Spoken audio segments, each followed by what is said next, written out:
Hello, I'm Dr. Eve. Welcome to On the Couch with Dr. Eve. The next letter I'm about to read you is what I would call is a typical South African woman's story. It's heartbreaking. Listen up. I'm a 21-year-old lady. I'm having a problem with the men I date.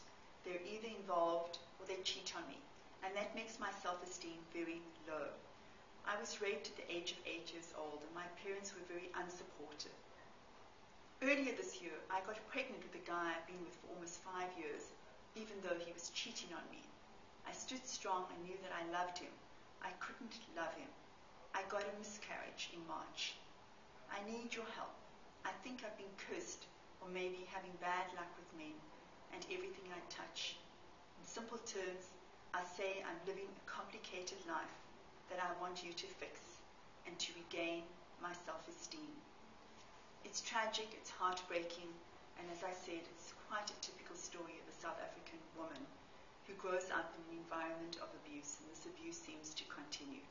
The heartbreaking stuff is that she had unsupportive families, and we know if you do get a measure of support from your families, it's certainly going to help you to live with the trauma. Trauma of this kind can never go away. But it leads to this woman, and many women like her, making poor decisions around men. This is the legacy of sexual violence and low self-esteem that develops from that is left for many women in our country.